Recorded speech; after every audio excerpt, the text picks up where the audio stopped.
So guys इस हफ्ते ना जियो फाइनेंशियल सर्विसेज ने अपने क्वार्टर वन के रिजल्ट्स दिए। अब रिजल्ट्स देने के साथ में कंपनी के फंडामेंटल में बड़ा चेंज आया है और आई होप आप लोगों को ये बात अभी तक मालूम पड़ भी चुकी होगी, आप लोगों ने इस पर नजर डाल भी ली होगी। कंपनी के पी रेशियो की हम बात कर रहे हैं, लेकिन पी रेशियो के साथ में कुछ कमेंट्स आपके पिछले वीडियो में थे कंपनी की बुक वैल्यू को लेकर के भी, और काफी सारे व्हाट्सएप मैसेज भी आपके थे कंपनी की बुक वैल्यू को लेकर के कि भाई कंपनी की बुक वैल्यू इतने रुपए पे है, इसका मतलब ये तो नहीं कि कंपनी का शेयर अगर इस प्राइस के नीचे आ जाएगा तो डीलिस्ट हो जाएगा मार्केट में से। देखो ऐसा कुछ भी नहीं होता, मैंने आपको रिप्लाईज भी कर दिए थे कि ऐसा कुछ भी नहीं होता है।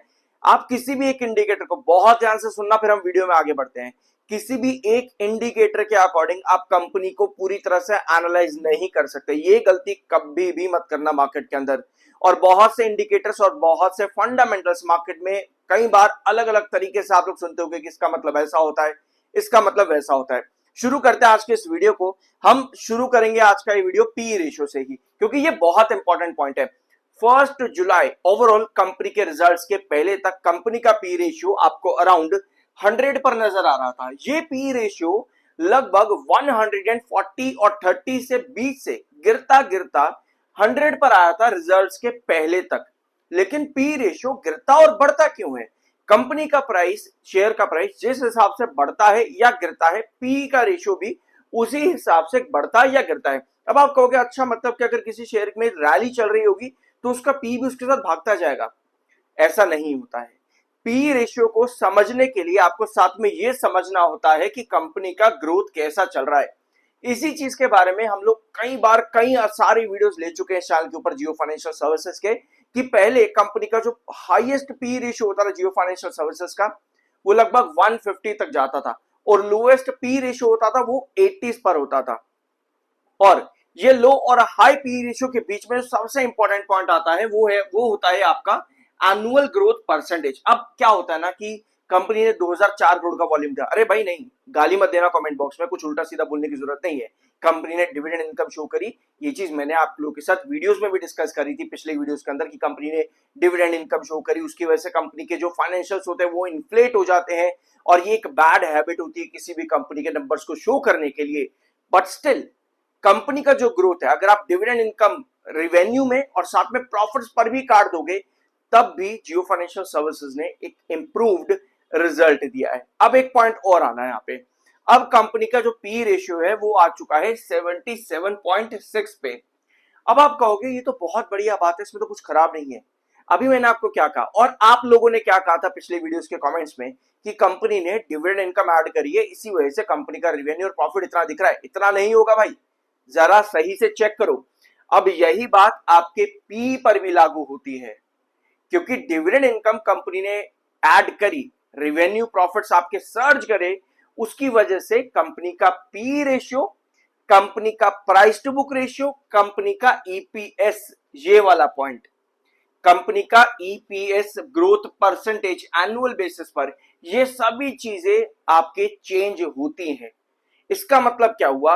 अभी आप देख पा रहे हो कि ये कंपनी का ईपीएस पिछले 4 क्वार्टर से लगातार फ्लैट था, और इनफैक्ट मार्च में तो आपको यहां पर गिरावट भी देखने को मिली कंपनी के ईपीएस में।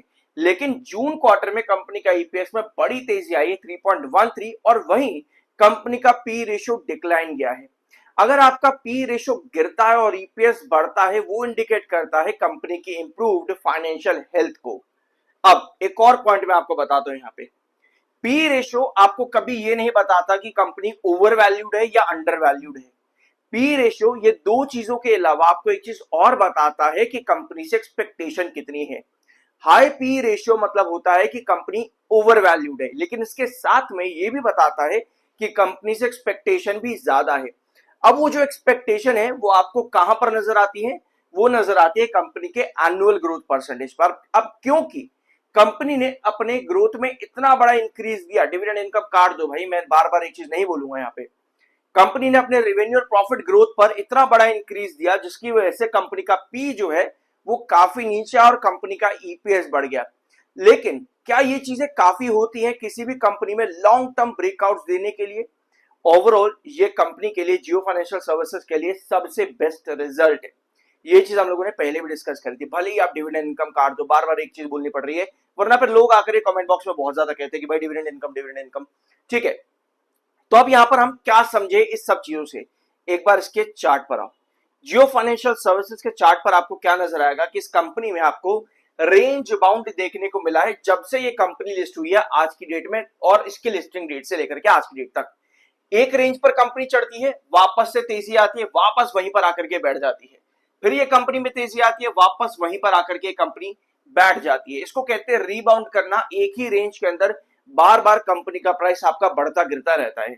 इसके पीछे के रीजन कभी ग्रोथ परसेंटेज अच्छा, कभी ग्रोथ परसेंटेज खराब, जिसकी वजह से कंपनी का पी रेशियो बढ़ जाता था। एक्सपेक्टेशन तब भी हाई रहती थी, बट अगर एक्सपेक्टेशन के अकॉर्डिंग ग्रोथ नहीं आता है तो स्टॉक महंगा होता है और पी बढ़ता रहता है, ईपीएस गिरता रहता है या फिर फ्लैट रहता है और शेयर में आपको गिरावट देखने को मिलती है। अब जब कंपनी ने इतना इंप्रूवमेंट दिखा दिया है, आपको एक चीज और मालूम होगी कि जियो फाइनेंशियल सर्विसेज में मेजॉरिटी ऑफ मार्केट एक्सपर्ट्स ने आज तक 350 या 60 के ऊपर के टारगेट्स नहीं दिए।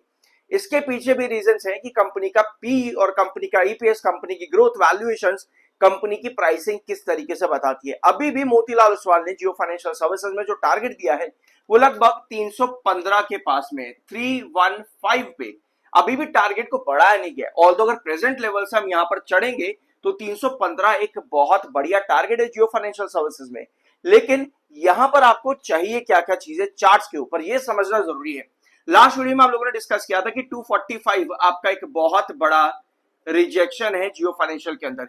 यहां पर रिजेक्ट करके आपको वापस से क्लोजिंग नीचे ही देखने को मिलेगी, और ये चीज आपको एग्जैक्टली नजर भी आई कि 1 आवर टाइम फ्रेम पर लगभग 4 से 5 घंटा जियो फाइनेंशियल सर्विसेज ने लास्ट सेशन आपको सिर्फ और सिर्फ रिजेक्शन ही दिखाया 245 पे। अब आने वाले मंडे की पॉसिबिलिटी क्या है। अब पहले लॉन्ग टर्म पर आओ, अभी सिर्फ लॉन्ग टर्म की बात करते हैं। एक चीज आपको नोट करनी पड़ेगी कि 245 के बाद में 254 आपका नेक्स्ट रिजेक्शन है। यानी कि अगर ये कंपनी के नंबर्स आपके इंप्रूव कर चुके, जो कि ऑलरेडी आपके इन्वेस्टर इंपैक्ट अगर पड़ता है यहाँ पे, तो आप अराउंड 254 पे फर्स्ट टारगेट अचीव करते हो। लॉन्ग टर्म के अंदर इसी तरीके से आपको जो है प्राइसिंग देखने को मिलती है। 254 अगर आप क्रॉस करते हो तो नेक्स्ट 272 आता है। लेकिन इस सबके साथ में आपको एक चीज और देखनी पड़ेगी, मार्केट किस तरह से परफॉर्म कर रहा है। ये बहुत इंपॉर्टेंट चीज रहेगी आपके जियो फाइनेंशियल सर्विसेज के बड़े टारगेट को अचीव करने के लिए कि मार्केट की पोजीशन क्या है। अगर मार्केट की पोजीशन आपकी अभी बढ़िया रहती है तो आप विद इन लाइक 2-4 मंथ्स के अंदर अंदर हम यहां पर एक्सपेक्ट कर सकते हैं 272 प्लस। पर उसके लिए मार्केट की पोजीशन को अच्छा बने रहना जरूरी है। यानी सिर्फ मार्केट की पोजीशन ही अभी कंपनी को साइडवेज की तरफ कंटिन्यू करेगी। अपार्ट फ्रॉम दिस कंपनी के नंबर्स इंडिकेट कर चुके हैं कि इसकी प्राइसिंग 272 प्लस की तरफ होनी चाहिए। क्लियर है ये सारा पॉइंट। ये लॉन्ग टर्म की बात होगी। अब शॉर्ट टर्म पे आते हैं कि मंडे के दिन की क्या पॉसिबिलिटी है। मंडे के दिन की अगर आप लास्ट 1 आवर टाइम फ्रेम की कैंडल देखोगे तो आपको नजर आएगा कि 7 EMA को बेस बनाते हुए क्लोजिंग है ये। दैट मींस कि मंडे के दिन ये वापस से 245 को रीटेस्ट करने के लिए जाएगा। 245 मंडे को रीटेस्ट करने के लिए जाएगा, वहां पर जरूरत होगी सस्टेनेबल कैंडल की, तभी आप 248 के आसपास क्लोज हो पाओगे मंडे के दिन में। तो 248 के पास जाने की, रीटेस्टिंग करने की बहुत हाई प्रोबेबिलिटी नजर आती है जियो फाइनेंशियल सर्विसेज के चार्ट्स पे। सब्सक्राइब तो अभी तक नहीं किया होगा, कर देना। I am NISM certified. अब आते हैं आपके अगले पॉइंट के ऊपर। मैंने शुरुआत में आपको एक पॉइंट और बोला, कंपनी की बुक वैल्यू। ठीक है, आप कुछ व्यूअर्स के कमेंट थे और कई सारे व्हाट्सएप पे आप लोगों ने मैसेज भी करे, 2-4 मैसेज थे, बहुत सारे मतलब 10-50 नहीं, 2-4 मैसेज थे कि कंपनी की बुक वैल्यू 211 रुपए पे है। बुक वैल्यू आपको एक्चुअली में कुछ नहीं बताता है। अगर आप कंपनी के total assets minus total liabilities divided by company का total number of liquid shares, इसको कैलकुलेट करोगे तो कंपनी की बुक वैल्यू निकल करके आती है। बुक वैल्यू कभी भी ये इंडिकेटर नहीं होता कि स्टॉक की प्राइसिंग इस बुक वैल्यू के ऊपर होनी चाहिए। कई बार आप देखते हो मार्केट गिरता है और कंपनी की बुक वैल्यू के नीचे प्राइसिंग आ जाती है, तो क्या वो कंपनी बंद हो जाती है? नहीं। क्या वो कंपनी खराब हो जाती है? नहीं। बुक वैल्यू सिर्फ यही इंडिकेटर होता है कि कंपनी की प्रेजेंट वैल्यूएशन क्या होनी चाहिए पर शेयर के हिसाब से। उसके अलावा और कुछ भी इंडिकेशन इसका नहीं होता। ये कभी भी बुक वैल्यू को आप लोग देखो, ये मेरा मानना है, बाकी आपका अपना ओपिनियन हो सकता है। अगर आपका ओपिनियन कुछ और है तो प्लीज मेरी रिक्वेस्ट ये रहेगी कि कमेंट बॉक्स में सही तरीके से आप उसको एक्सप्लेन करने की कोशिश करना, क्योंकि मैं भी आपको यहाँ पर चीजें एक्सप्लेन करने की कोशिश कर रहा हूँ। ठीक है, बुक वैल्यू कभी एक इंडिकेटर ऐसा नहीं होता जिससे आप ये एनालाइज कर पाओ कि कंपनी की प्राइसिंग क्या होनी चाहिए।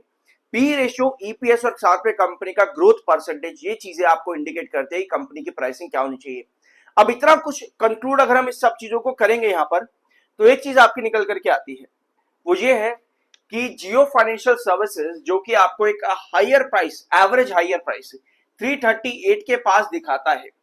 अब इन रिजल्ट्स के बाद में कंपनी की जो पी रेशियो में इंप्रूवमेंट आई है, पहली बात जो कंपनी ने इन्फ्लेटेड नंबर शो किया है डिविडेंड इनकम को ऐड करते हुए, ये कंपनी के पी रेशियो को काफी नीचे लेकर के आया है। लेकिन अगर आप डिविडेंड इनकम को माइनस कर दोगे तो कंपनी का पी रेशियो भी जहां पर है अराउंड 85 के आसपास होना चाहिए कंपनी का पी रेशियो।